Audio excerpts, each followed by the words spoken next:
So everything started here about 20 years ago at the site of the discovery, the first showing, the Julie showing, that was found following geophysic work done by Outokumpu and the local prospectors back in the late 90s.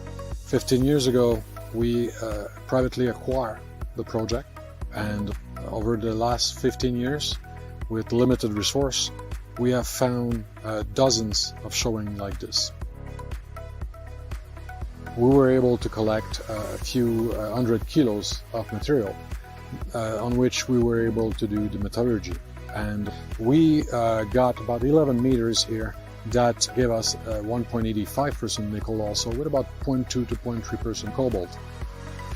So far, the drilling campaign is primarily for geoscientific information collection that will support the next phase of exploration on the ground and the next phase of drilling. In the drill holes, we're finding chalcopyrite and bedding plane replacements. So that may be adjacent to these dikes or the sill at depth. The mineralization is significant in that it's indicating nearby mineralizing system. And we're hoping to follow up on that at depth and find a strong mineralizing pluton or sill that has replaced a larger area. We anticipate the program to be carried on till end of 2021, and we will be pleased to keep supporting St. George. Finger crossed that the information we collect today will be a warrant for the future for the success of St. George.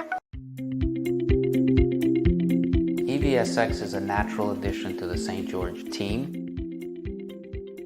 We were already working on spodumene, clays, for lithium recovery. We were already working on nickel.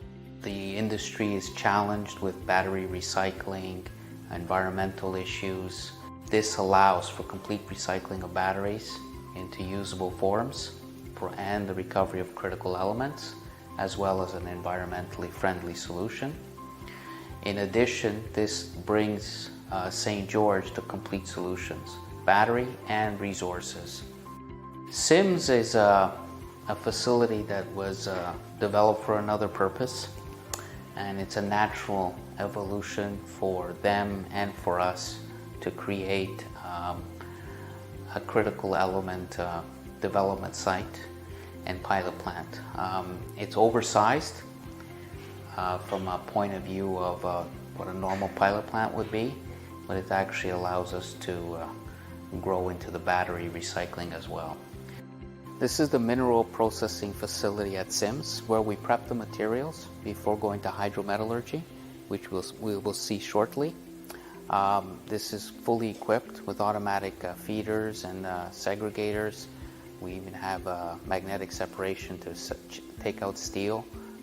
Here we can do everything from crushing, grinding, calcining, prepping, and this is the dirty area, so we keep this in a separate building from the portion that makes the critical elements. So this is where the magic happens. Behind me you'll see the vats and the tanks that where the hydrometallurgy occurs. This will cover all types of hard rocks, spodumines, clays, as well as battery recycling after segregation, where the black mass will be fed to, and for the critical element recovery. When we say critical elements, lithium, nickel, cobalt, cadmium, whatever's out there, the process is very similar for spodumene and for the batteries.